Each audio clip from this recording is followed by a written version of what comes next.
Estamos de vuelta aquí en No hay Derecho, lo anuncié antes de irme a la pausa, más temprano también cuando hacía mis comentarios. El doctor Rafael Vela, usted lo conoce bastante bien, es el coordinador del equipo especial conocido como Lavallato, que ve todos los casos relacionados y entremezclados de la gran corrupción y crimen organizado que involucra a muchos de los que hoy día están en el poder. Y así es como se ha denominado, para simplificar un poco, un caso que tiene muchas aristas, muchos protagonistas y es complejísimo y que ha tenido en los últimos tiempos muchas buenas noticias, si es que todos entendemos que es bueno que se coloca quiénes son los responsables de los actos de corrupción y crimen organizado. Pero no lo han tomado así los que sienten que esto es más bien una antesala a que a ellos le puede pasar lo mismo. Y han movido y están moviendo todas sus influencias para parar estas investigaciones. Vamos a hablar con él sobre casos, pero también sobre el nuevo momento. Hay un nuevo fiscal interino de la Nación que ha declarado, a exigencia de varios medios de comunicación, sobre la suerte que puede eventualmente correr el equipo que él por estos días todavía lidera. Doctor Rafael Vela, qué gusto saludarlo. Buenos días. Muchas gracias, señor Tuesta, por esta invitación. Gracias por venir a conversar con nosotros. Voy a comenzar por un tema más institucional y después entramos a los casos, si le parece, ¿no? Hay un nuevo fiscal de la Nación, interino, es verdad, después de la salida de la suspensión de la doctora Delia Espinosa, y los medios, algunos, han estado sumamente exigentes para que se pronuncie sobre qué va a pasar con el equipo Lavallato, y en particular José Domingo Pérez y usted. Quiero tomar no lo que dicen otros, sino lo que ha dicho Tomás Gálvez en varias ya entrevistas, ¿no? Ha dicho que los equipos especiales, o sea, el equipo Lavallato y otros, deben dejar de existir, que esa ha sido su postura siempre, y que él va a impulsar eso y espera tener el respaldo de la Junta de Fiscales Supremos, que es donde se tiene que decidir. Pero ha dicho también que el equipo especial, por el que le han preguntado concretamente, ha politizado, ha incorporado elementos de politización a los casos que de alguna manera los ha distorsionado.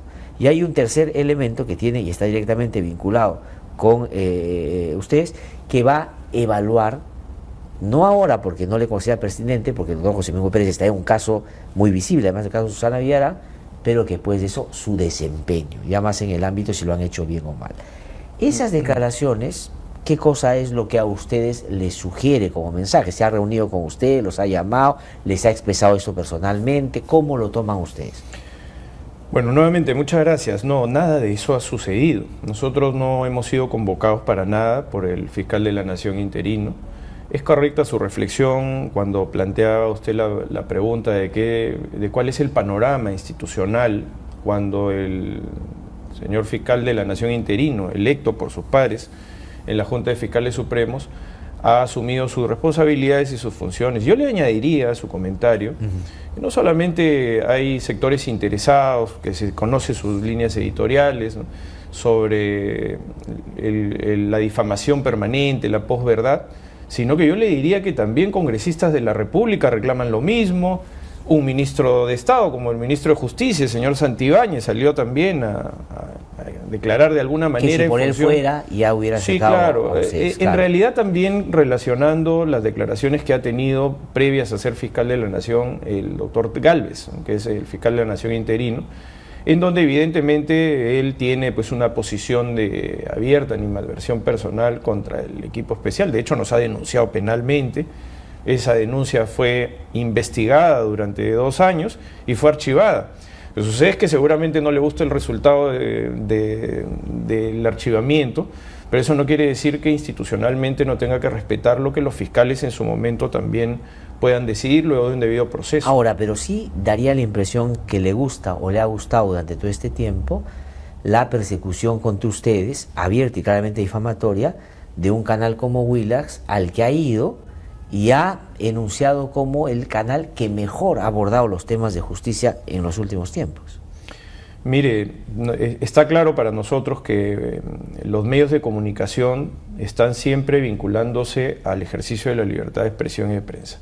Pero esto evidentemente, dentro de lo que nosotros hemos podido incluso documentar ante la Comisión Interamericana de Derechos Humanos, se trata de una campaña abierta de desprestigio de los fiscales, que es el ABC del crimen organizado.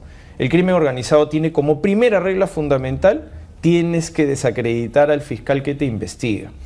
Y ahora un comunicador de esa propia estación de televisión ha dicho de que ellos, en realidad, el negocio de la televisión o el negocio de la comunicación no es ni siquiera rentable para ellos, que lo hacen, entre comillas, bajo una especie de compromiso de democracia, ¿no?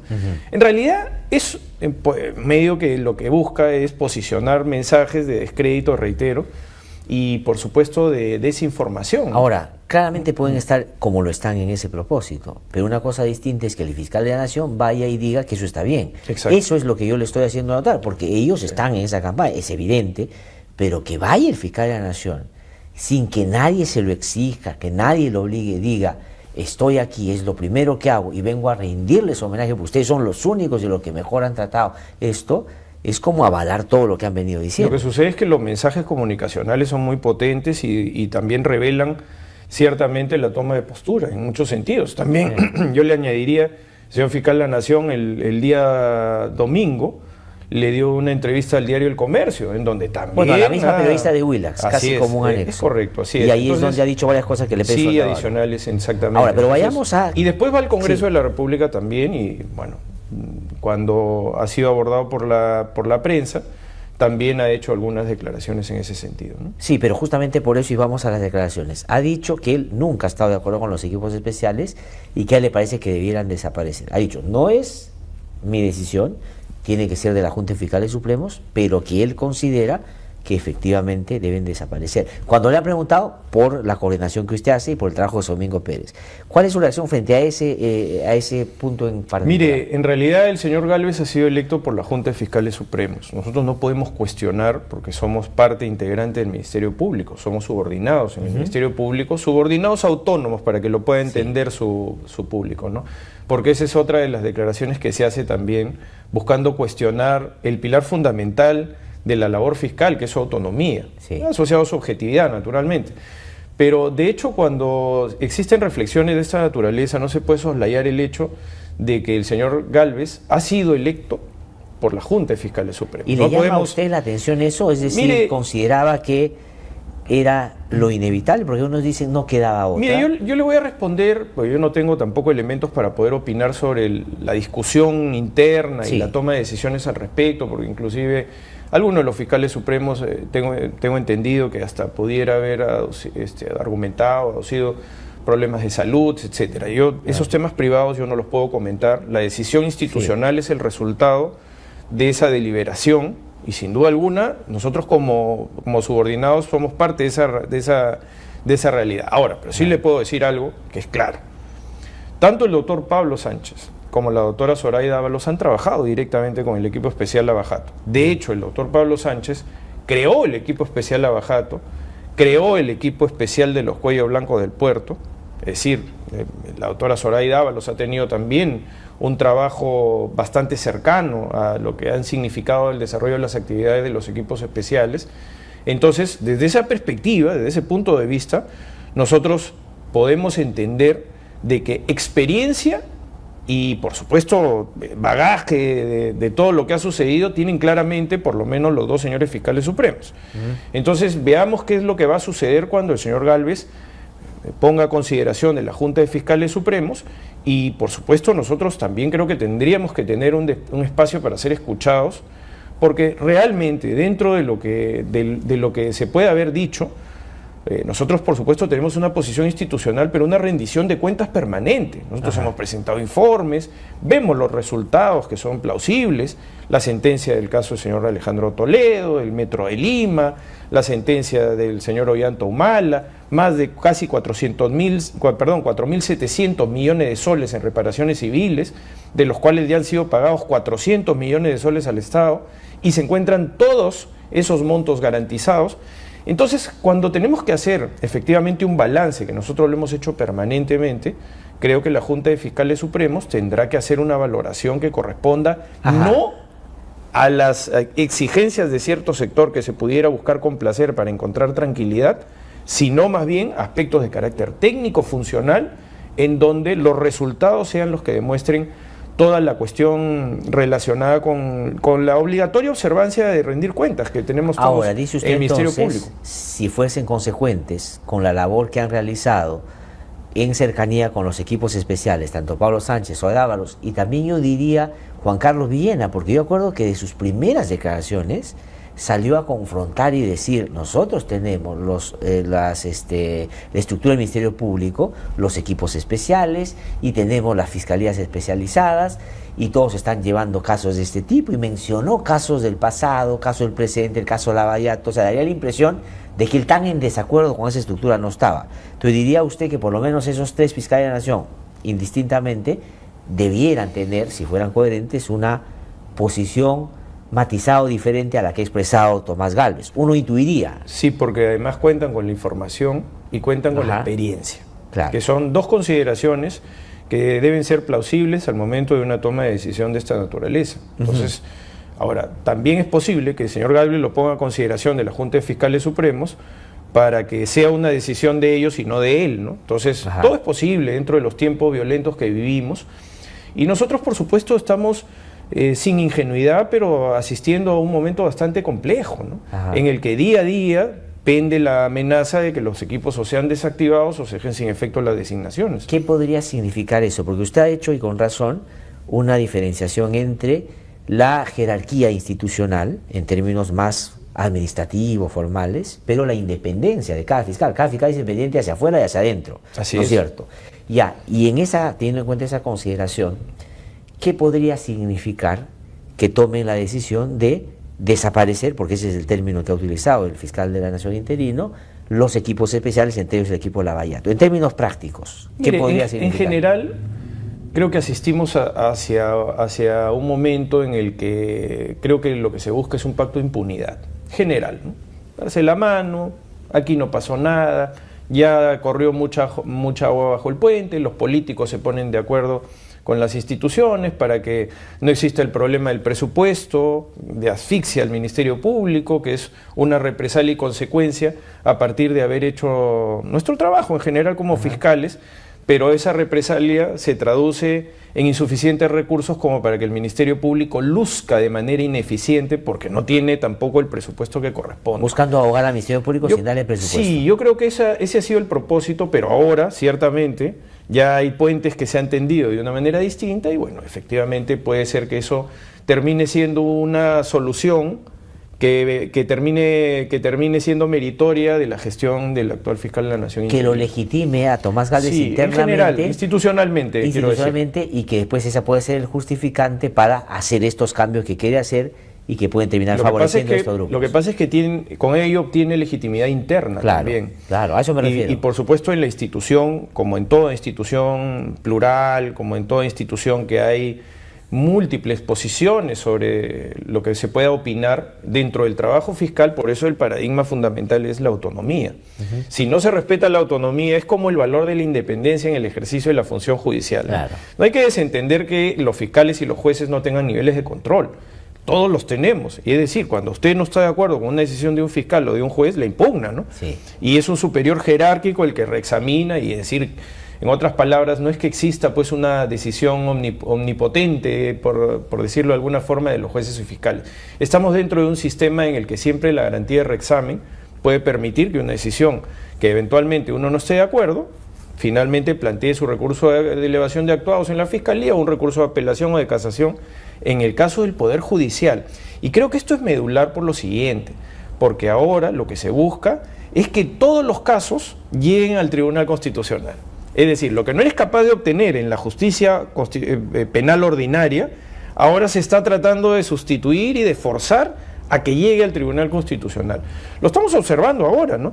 Con la empresa Odebrecht. Sí. La empresa Odebrecht ha designado como su abogado al doctor Domingo García Belaúnde. Y a Gerardo Eto, a los dos. Y a Gerardo Eto, a ambos, exactamente, ¿no? Y me parece que en relación, porque creo que lo ha declarado el propio doctor Domingo García Belaúnde por una antigua relación que tenía con el padre del doctor Eduardo Roy Gates, que es además ahora abogado de Odebrecht. Sí. Entonces, y que fue en su momento asesor de Ollanta Humala. Así es. Sentenciado justamente en primera instancia en el caso Lavallato. Entonces, por eso le digo que estos niveles de entendimiento, ¿no?, son niveles muy parecidos a lo que ha sucedido en Brasil, ¿no? En donde se han puesto todos de acuerdo, se han dado la mano, finalmente las autoridades han cambiado, los jueces, los procuradores, y al final lo que vemos es efectivamente un momento distinto y claramente diferenciado, y creo que eso es lo que pretenden hacer también en el país, para que finalmente estos pactos de impunidad colisionen directamente contra la proscripción de la impunidad propiamente dicha, ¿no? Entonces, no sorprende todo lo que está sucediendo, ¿no? Parecería, le podría sorprender, por ejemplo, al señor Víctor Andrés García Belaúnde, ¿no? Al hermano del señor Domingo García Belaúnde, ¿no? Que más bien es uno de los que más dice furibundos. que Odebrecht debería ser expulsado y en fin, ¿no? Cuestionando, por supuesto, el acuerdo de colaboración eficaz que ahora su hermano defiende, ¿no? Porque dentro de la demanda que nos han planteado, que es una demanda, fíjese, que se relaciona con la Comisión Muñante, y le voy a explicar por qué. A ver. Porque en la demanda de habeas corpus se ha demandado al fiscal José Domingo Pérez, a mí, directamente, pero también a la jueza que aprobó el acuerdo. Y es lo mismo que ha sucedido en la Comisión Muñante. Por primera vez se está incorporando a una jueza por haber hecho su trabajo. Así es. Lo que quiere decir que ahora en adelante cualquier juez que falle en contra del interés parlamentario o en contra del interés de una empresa poderosa, finalmente... O que no comulgue con el criterio del Congreso, va a ser Por eso decía, ¿no? Exactamente, y se va a ser llevado a una comisión parlamentaria, y eso es sumamente grave. Porque fíjese que en el caso Odebrecht, en el caso específicamente de Odebrecht, los incidentes relacionados con el acuerdo de colaboración eficaz han llegado hasta la Corte Suprema de Justicia de la República, con intervención del doctor César San Martín, con el doctor Luján Tupés.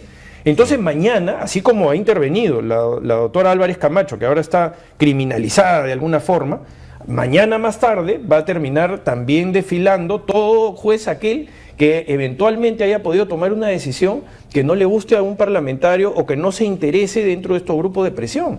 Y es el Tribunal Constitucional el escenario que ellos entienden propicio para que les den la razón, pese a que el sistema de justicia en todas las instancias no se los ha dado.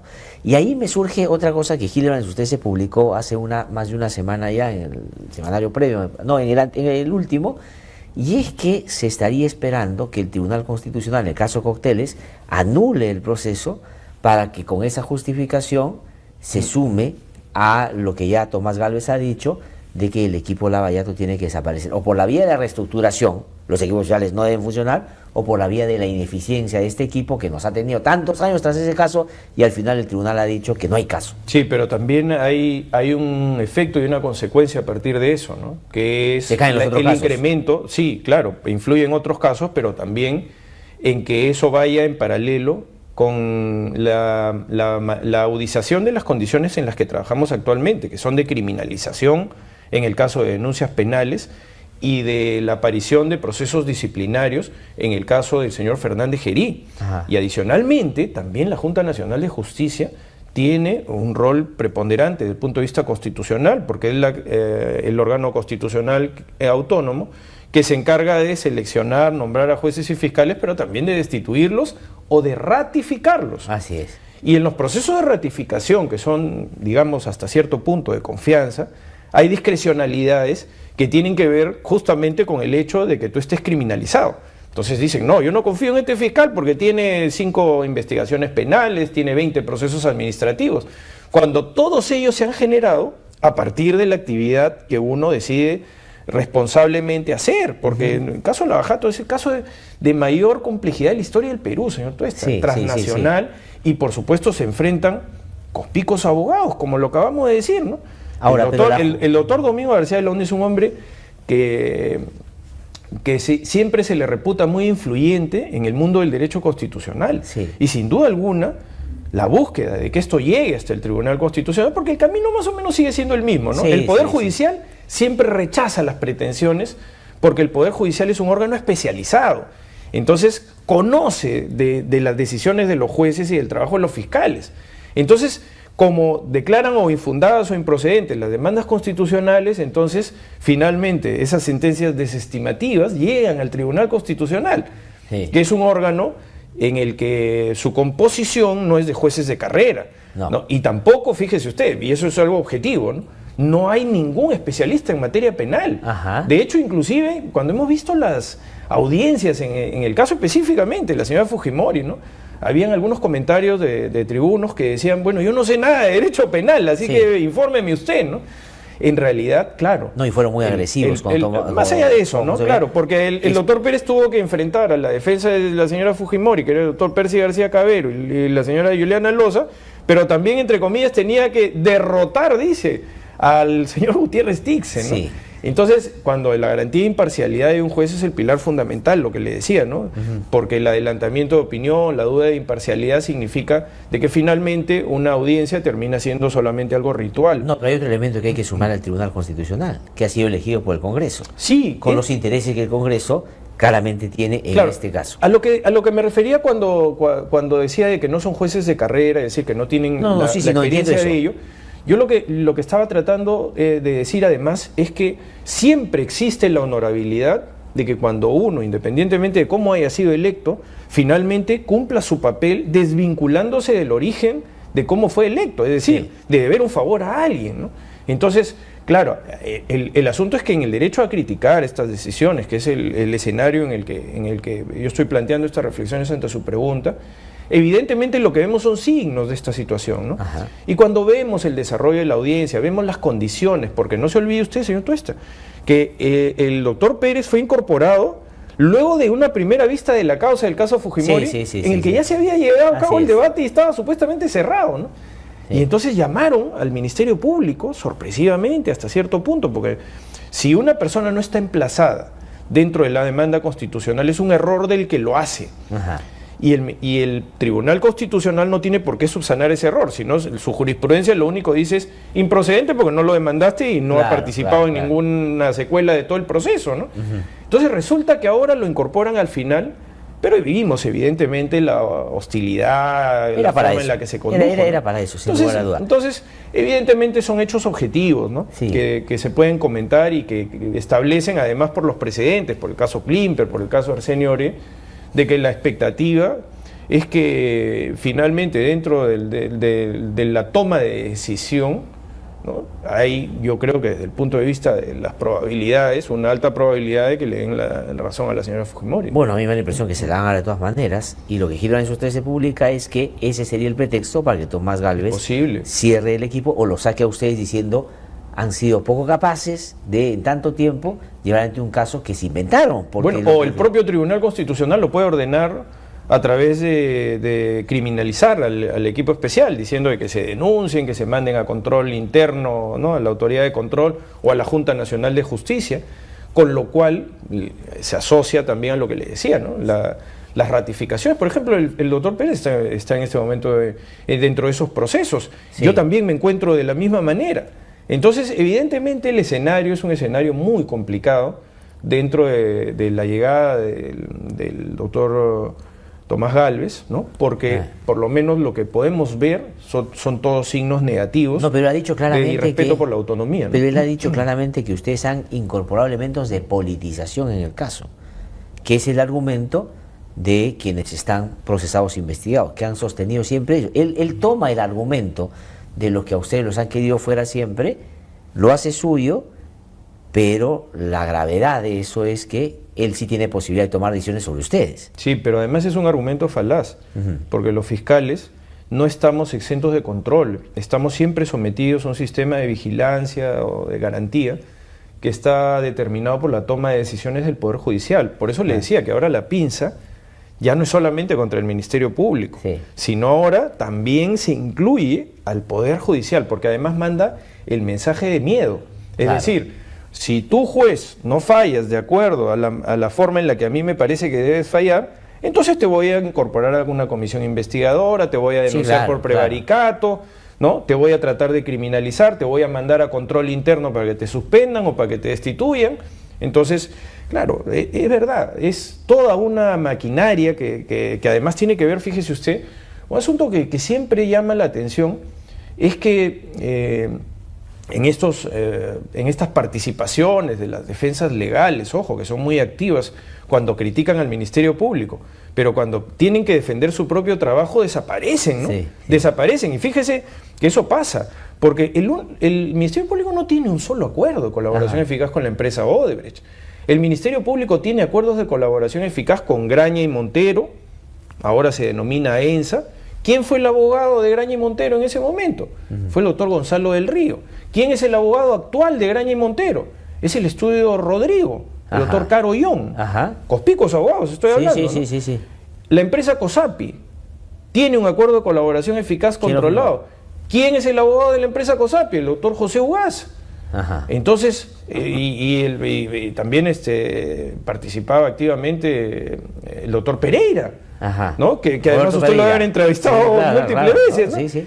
Y el doctor César Nakazaki, abogado de otro colaborador eficaz, el doctor Eduardo Roy Gates, abogado de otro colaborador eficaz. Entonces, claro, el asunto es que... Esa es una condición que no exhibe cuando hay que salir a defender lo que firmaron. ¿Por qué además? Porque yo no estoy insinuando que ellos hayan hecho algo ilegal, todo lo contrario. No, por lo contrario, hicieron lo que era lo correcto hacer. Era lo que correspondía y por eso es que han podido superar la valla del control de legalidad judicial. Por distintos jueces, señor Cuesta. Ahora se manda el mensaje con la doctora Álvarez Camacho, que es una magistrada que ya ni siquiera es juez de primera instancia. Ha ascendido por sus propios méritos. Pero el mensaje que se le manda a los otros es, oye, espérate un ratito, primero pide mi opinión antes de que decidas, porque si decides mal, entonces yo te voy a decir que eres prevaricador, que eres una persona que está fallando en función de los intereses de empresas corruptas, que ahora ya eso está relativizado, ¿no? Porque el señor Domingo García Belaúnde decía que Odebrecht era pues una empresa corrupta, miserable, su hermano decía lo mismo, ¿no? Y ahora es abogado de la empresa. Ahora, ¿por qué? Porque también hay que ver cuál es la estrategia de la empresa actualmente. Si demandan los fiscales con los que ha llegado a un acuerdo de colaboración eficaz, es porque evidentemente está cuestionando también la labor del Ministerio Público. Entonces, en la búsqueda de ese choque, digamos, por decirlo de alguna manera, hay un mensaje también de la empresa. Y el mensaje de la empresa es probablemente el mismo que tiene en Brasil, donde ya acaba de construir y acaba de ganar una licitación. Justamente eso es lo que le quería mencionar. Acaba de ganar una licitación del metro, me parece, de Guarulhos hacia Sao Paulo, de miles de millones. Entonces, que vuelva a operar sin ninguna restricción. Y yo pienso que eso es lo que debe ser, es lo correcto. Lo que sucede es que justamente uno de los incidentes que vio la sala del doctor César San Martín, que le dio la razón a la empresa Odebrecht, ¿no?, era precisamente de que el colaborador eficaz, cuando llega a un acuerdo de colaboración eficaz, dentro de su proceso de reinserción social, por decirlo de alguna manera, de resocialización, tiene el derecho, con una nueva plana dirigencial, de volver a hacer actividad privada, volver a contratar. Y el doctor San Martín le dio la razón a Odebrecht. Entonces, claro, cuando vemos toda esa perspectiva, que ya tiene que ver además con la visión política y otros temas que yo no puedo tampoco comentar, pero vemos que sí, estas acciones legales tienen una estrategia de llegar al Tribunal Constitucional, porque además es claro y es evidente, nosotros lo sabemos porque es público conocimiento, que la empresa Odebrecht en determinado momento también ya no quiere seguir colaborando. Entonces, es como un contrato. La colaboración eficaz. Cuando usted se sienta y hace un contrato como abogado, como persona que va a tener obligaciones, deberes y consecuencias, si usted incumple el contrato, no va a esperar que la otra persona no haga nada. Y se quede cruzado de brazos y diga, ya, sí, pues, mira, no voy a hacer nada contra ti. Pero entonces los que hasta hace poco estaban convencidos que Odebrecht no debiera tener ninguna oportunidad y que los contratos fueron mal hechos, que fueron entreguistas, que fueron producto de un contubernio, ahora, más bien, están hablando que la resocialización de esa empresa debería primar para que ellos puedan volver a hacer negocios. Que es lo que nosotros dijimos desde el principio. Claro, que es parte del acuerdo. Es decir, es parte del acuerdo. Ahora, usted ha mencionado Brasil. Ha visto seguramente usted en varios medios que algunos sectores están celebrando lo que ha pasado en Brasil. Y dicen que en Brasil ya se acabó el caso Lavallato y solo es cuestión de días que acá todo lo que dijo Barata, todo lo que dijo la empresa, todo eso no sirve para nada. O sea, el equipo especial nos hizo perder todo este tiempo. Eso es falso. Mire, la situación con Brasil viene muy complicada desde el año 2023. Desde el año 2023. La colaboración internacional, que es la cooperación internacional con el Brasil, viene muy complicada del año. De hecho, yo le diría que la cooperación está suspendida desde el año 2023. En la práctica. En la práctica. Sí, claro, ¿no? Porque además pruebas objetivas, ¿no? Y entonces, ¿cómo sin la colaboración de Brasil han podido ustedes avanzar? ¿Por qué razón? Porque ya durante el tiempo que nosotros tuvimos una participación activa, recuperando toda la evidencia en el Brasil y tomando declaraciones testimoniales, y además haciendo nuestro trabajo desde el Perú, porque la empresa Odebrecht es un colaborador eficaz peruano, que ha entregado su información en el Perú y se ha sometido a las leyes del Perú. Por eso es que es ineficaz cualquier tipo de decisión de la justicia brasileña, y así lo han hecho saber los jueces cuando han condenado al señor Humala, al señor Toledo.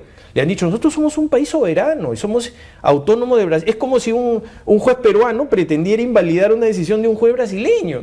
Por supuesto, el brasileño se reiría probablemente, ¿no? Sí. Entonces, o sea, no va a afectar lo que ha pasado en Brasil. No ha afectado. ¿No ha afectado? Ya está porque usted eso. dice que esta falta o esta no colaboración viene hace tiempo y no ha afectado hasta ahora, no va a afectar en adelante. No va a afectar en ese aspecto. Ajá. Claro, ciertamente siempre lo que buscamos es no tener este tipo de turbulencias que son utilizadas por los abogados defensores, pero como usted verá, sin ningún correlato de efectividad.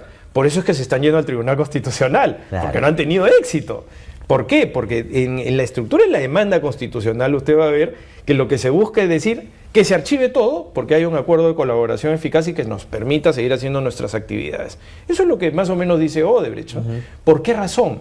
Porque no quiere, y esta es la cuestión claramente determinada, no quiere ya seguir colaborando. Es decir, lo que busca es que, a partir de la interpretación seguramente de su defensa legal, piensa de que en este momento en el Perú es incorrecto mantener esa misma postura. Ajá. ¿Por qué razón? Porque evidentemente la participación política los hace que ellos estén permanentemente cuestionados, ¿no?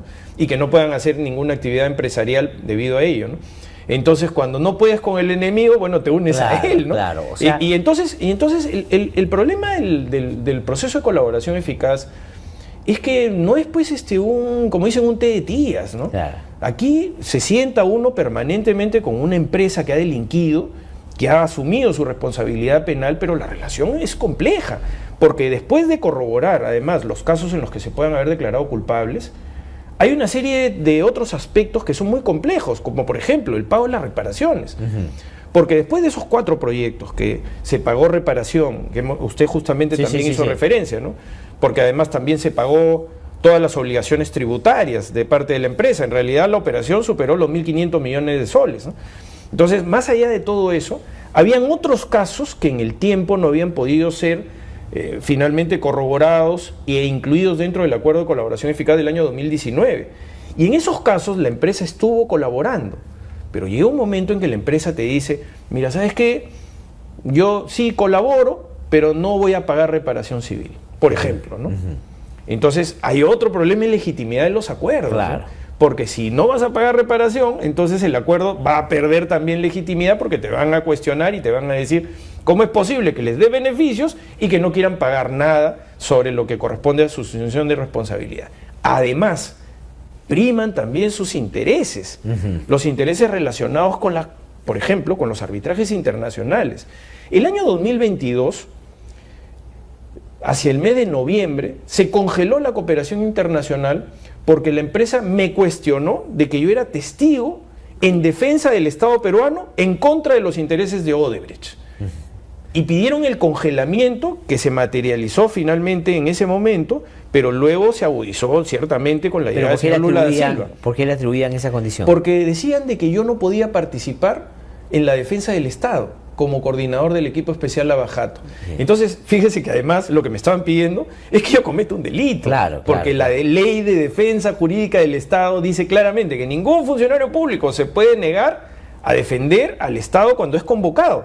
Pero no solamente defenderlo, sino decir la verdad. Claro, claro. Entonces, todos esos intereses confluyen y al final nosotros terminamos, por supuesto, antagonizando a la empresa en procesos de revocatoria de beneficios, como ha sucedido con el señor Jorge Barata, o en procesos tan complejos como el habeas corpus cuando nos demanda, que sin duda es un gesto inamistoso, ¿no? Claro, por decirlo de alguna forma, ¿no? Y eso es lo que ellos están llamando que el Estado peruano no ha cumplido y que está encausando a funcionarios de Odebrecht en contra del acuerdo. Nosotros siempre hemos cumplido todos nuestros compromisos.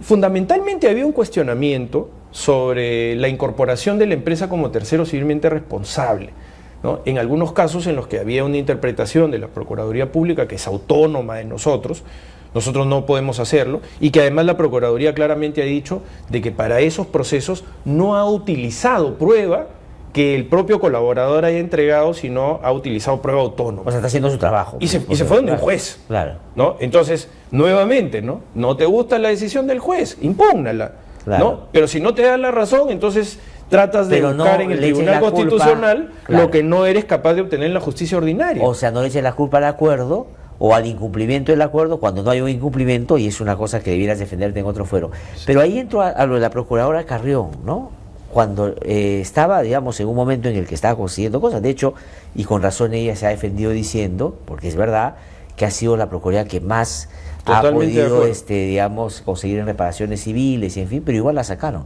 Totalmente, y la sacaron por presión de López Aliaga. Y ahora resulta que la Municipalidad de Lima acaba de tener un revés en Nueva York con los argumentos que la procuradora Carrión había esgrimido justamente para evitar que pasara. Mire, si usted me permite, porque su pregunta creo que lo plantea como una necesidad, ¿no? Porque yo quisiera reivindicar el trabajo de la doctora Silvana Carrión. Ha sido un trabajo muy profesional, siempre consecuente con lo que es su tarea, que es la recuperación de los montos de reparación para el Estado, ¿no? Siempre ha tenido un trabajo, creo, prolijo en todo sentido, y los resultados también así lo dicen. Fíjese, estamos hablando de un país donde nadie paga reparación civil, 4.700 millones de soles, garantizados además, garantizados con embargos como corresponde, y fíjese que solamente a partir de las sentencias de condena que hay hasta el momento.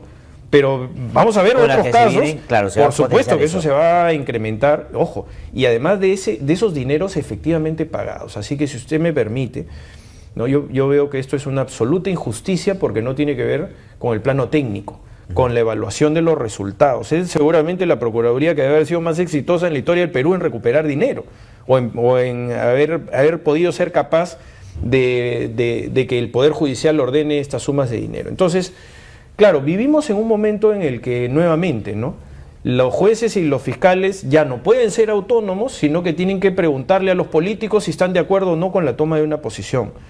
Y nosotros, por supuesto, somos una garantía más bien de desvinculación de la decisión política, ¿no? Entonces, cuando eso no sucede, vemos la represalia, por ejemplo, contra la doctora Carrión, pero vemos cómo vivimos nosotros. Sí, no, ya usted ha descrito. Yo he estado suspendido 5 meses en el año 2023, fines del año 2023 y parte del 2024, y solamente pude volver por una demanda constitucional, no del Tribunal Constitucional, sino de una sala constitucional del Poder Judicial, ¿no? Sí. Y a partir de ello uno ve cómo estamos sometidos a ese tipo de presiones. El doctor José Domingo Pérez estuvo suspendido por creo que 41 días este año, y bueno, finalmente dentro de todos estos escenarios, mañana nosotros podemos ser suspendidos por casos tan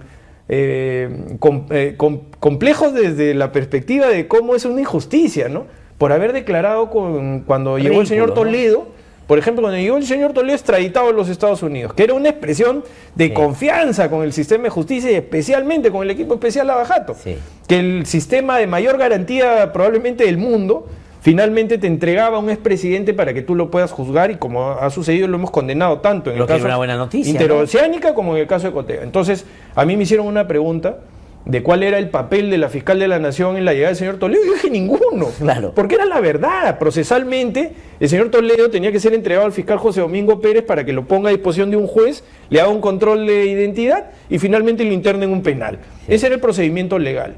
Entonces, ese protocolo inventado, por supuesto, era un forzamiento de más bien merituar algo que no había sido parte del mérito de la Fiscalía de la Nación, ¿no?, sino más bien de un esfuerzo pasado en la institución, ojo, en el que también hubo siempre una actividad permanente, porque el señor Toledo finalmente es extraditado porque el fiscal José Domingo Pérez y mi despacho lo acusamos, porque un requisito del tratado de extradición era causa probable de juzgamiento, y eso no se cumplía al principio, por eso tardaba de alguna forma. O sea, al principio lo que se logró es de desmantelar la idea de la persecución política, y después siguiente argumento, exigencia era, ya bueno, descartado que es una persecución política, dime si hay elementos suficientes que él va a ir a juicio. Y eso les tocaba a ustedes y lo lograron hacer. Ahora, ¿qué ha pasado con Rutas de Lima? ¿No? Porque han sacado un comunicado ayer diciendo que en la práctica se van, pero no dejan de mencionar sino que van a acudir a cuanta instancia les sea posible para reclamar por qué no hay condiciones en el Perú para su inversión, porque han cometido una serie de actos de hostilidad contra ellos. ¿Qué ha pasado ahí? Mire, nosotros no tenemos esa información, sino por el comunicado público que se ha leído. Bueno, Rutas de Lima tiene una litigación en escenarios internacionales respecto al cumplimiento de sus contratos. Por eso le decía de que nosotros hemos tenido una participación del lado de la defensa jurídica del Estado. Claro. Respecto a lo que son las tesis que ya han sido presentadas en la acusación de la señora Susana Villarán, es decir, que tanto en el caso de Rutas de Lima como en el caso de la empresa OAS, la captación de enormes sumas de dinero clandestino para el financiamiento supuesto de una campaña, en realidad lo que tenían era el correlato de buscar generar el escenario suficiente para un acto de corrupción, ¿no? Cosa que se materializó, ¿no? Se materializó con la firma del contrato, ampliación de los plazos, y en la adenda de la ampliación de los plazos, ¿no? Entonces ahí, coetáneamente, efectivamente a la captación del dinero también, por supuesto, un acto funcional de la señora Villarán. Entonces, nosotros siempre hemos defendido que esos contratos son contratos que nacieron corruptos. La defensa de Rutas de Lima, la defensa de la empresa Vinci, creo que se llama Highways, es decir, nosotros no sabíamos nada de esa corrupción, y firmamos un contrato con él, ni siquiera lo firmamos, sino heredamos esas concesiones en un negocio privado particular. Por eso es que el consorcio Rutas de Lima, dentro de su composición, todavía conserva una participación de la empresa Odebrecht. El 25% de la concesión es de Odebrecht y la otra es de la empresa Brookfield, ¿no? Entonces, no tenemos nosotros información al respecto, porque todavía esto es un asunto que seguramente está en desarrollo.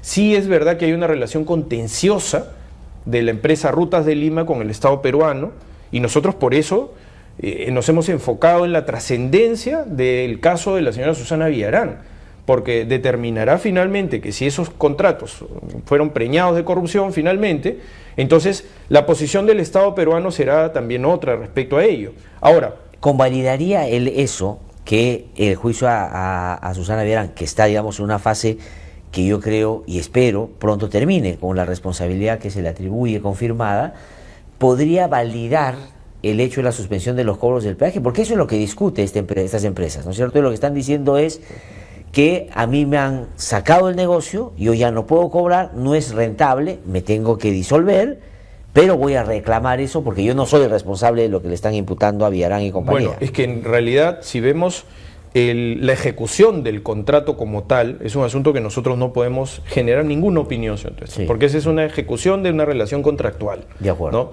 Nosotros lo que hemos dicho siempre es que estos contratos nacieron corruptos. De acuerdo, de acuerdo. Entonces, su consecuencia de convalidación legal no la podemos tampoco atribuir a las empresas por lo siguiente.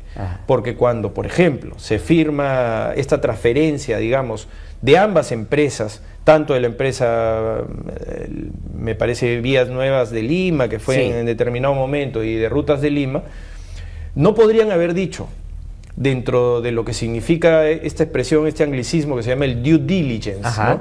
Cuando usted va a comprar una concesión multimillonaria como es Rutas de Lima, o como es la Línea Amarilla, Vías Nuevas de Lima, como quiere que se denomine, finalmente el due diligence, es decir, toda esta prospección que se hace, incluso de la génesis del contrato, tendría que haber sido necesariamente evaluada. ¿Por qué? Porque el señor Marcelo Bahía Odebrecht estaba preso en la cárcel de Curitiba cuando se firman todos estos documentos, y porque adicionalmente lo mismo sucedía en el caso del señor Aldemairo Piñeiro Filho, que es conocido como Leao Piñeiro, por el lado de OAS, ¿no? Entonces, claro, esta ignorancia deliberada de que yo no supe qué cosa era lo que pasaba, es poco probable que eso suceda. Pero digamos, esa parte sí, lo que yo le estoy comentando, es lo que nosotros vemos dentro del caso y el desarrollo de la ejecución. Pero finalmente, la concentración argumentativa siempre va a estar en lo que nosotros estimamos que fue lo que correspondió a los 11 millones de dólares que la señora Villarán captó. Ahora, ¿va a eso camino una sentencia, creen ustedes, de todas maneras? Sí, mire, porque en realidad, fíjese que en las campañas de desinformación, ¿no?, lo que vemos es que los casos se van a caer porque el fatídico suceso del señor José Miguel Castro, o porque no se llegó a perfeccionar la colaboración eficaz del señor Piñeiro. Ojo, que estas son cosas que suceden. sucede en que no siempre te puedes llegar a poner de acuerdo en una colaboración eficaz. Y eso no tiene que ver con que la fiscalía haya hecho mal su trabajo, con que los abogados hayan hecho mal su trabajo. ¿No? Es simplemente que más bien son portavoces de intereses, es normal, y a veces no te llegas a poner de acuerdo.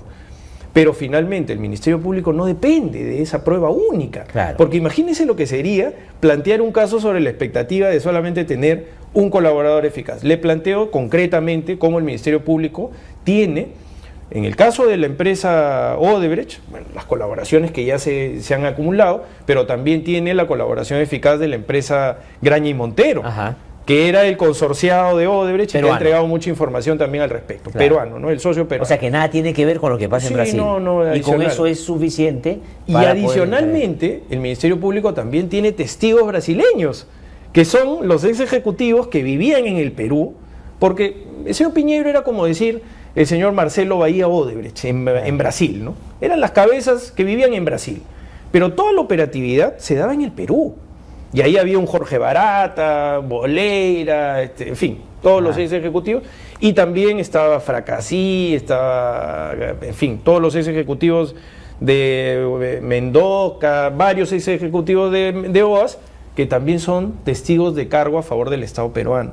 Además, 2 colaboradores uruguayos, un colaborador chileno, y además de eso, 2 colaboradores peruanos. Entonces hay más de 11 colaboradores que tienen la suficiente cantidad de evidencia que ha sido aportada para interpretar de que tenemos un caso muy sólido en contra de la señora Susana Villarán, que se defiende de la misma manera que se defiende Keiko Fujimori, Vladimir Cerrón, Ollanta Humala y la señora Lourdes Flores, en fin, todos los que se encuentran en este momento investigados o acusados o sentenciados, diciendo de que en realidad la captación de enormes sumas de dinero clandestino, en efectivo, ¿no? Eludiendo el sistema de control antilavado, las rendiciones de cuentas, todo ello era parte de una conducta que solamente es un pecado. Sí. Y que en ese momento moralmente, no era delito, ¿no? Y que en ese momento no era delito, y que como es una conducta típica, entonces no puede haber persecución penal al respecto. O sea, es lo mismo que dice la señora Fujimori y el señor Humala Tasso. Pero si el Tribunal Constitucional, que debo terminar, valida eso, entonces va a terminar salvándose Susana Villarán, Ollanta Humala, Lourdes Flores, el Partido Aprista Peruano, el señor Renovación Pablo Popular, Kuczynski, Renovación Popular, todos ellos. Porque en todos está el elemento del financiamiento o de entrega de dinero para una supuesta campaña, ¿no? Siempre está presente ese elemento. Si usted verá, claro, ¿por qué razón? Porque era la coyuntura también del apetito por el dinero, ¿no? Es decir, no solamente el interés crematístico de enriquecerte, sino de tener el dinero suficiente como para conquistar el poder y luego de eso rendirle cuentas a quien te dio ese dinero, porque ya estabas evidentemente en un conflicto de interés. Entonces, el mecanismo mediante el cual el apetito por el dinero se despertaba era precisamente la coyuntura en las campañas. Sí, claro. ¿No? Entonces, a partir de ello, hay criterios de ignorancia deliberada que también se han desarrollado de manera muy interesante en la sentencia del caso Humala Tasso, ¿no? Y porque además en todo esto, todos negaban que habían recibido dinero. Sí, pues. Nadie admitía. Ahora la fuerza de la evidencia y del trabajo del equipo especial nos ha llevado al escenario en donde tienen que ir al subterfugio de plantearle al Tribunal Constitucional que eso no era delito porque ya la evidencia es abrumadora. Han tenido que asumir eso, pero lo que quieren es, y el Tribunal Constitucional puede terminar validándolo, es que no es delito cuando la Corte Suprema ya dijo que sí es delito. Y en el caso de Ollanta Humala lo han dicho también los jueces que han validado el caso. Efectivamente. Doctor Vera Barba, le agradezco muchísimo por haber venido a conversar con nosotros. Siempre es importante que aclare todos estos puntos y le agradezco. Seguramente vamos a tener otra oportunidad de seguir conversando. Muchísimas gracias a usted por la oportunidad.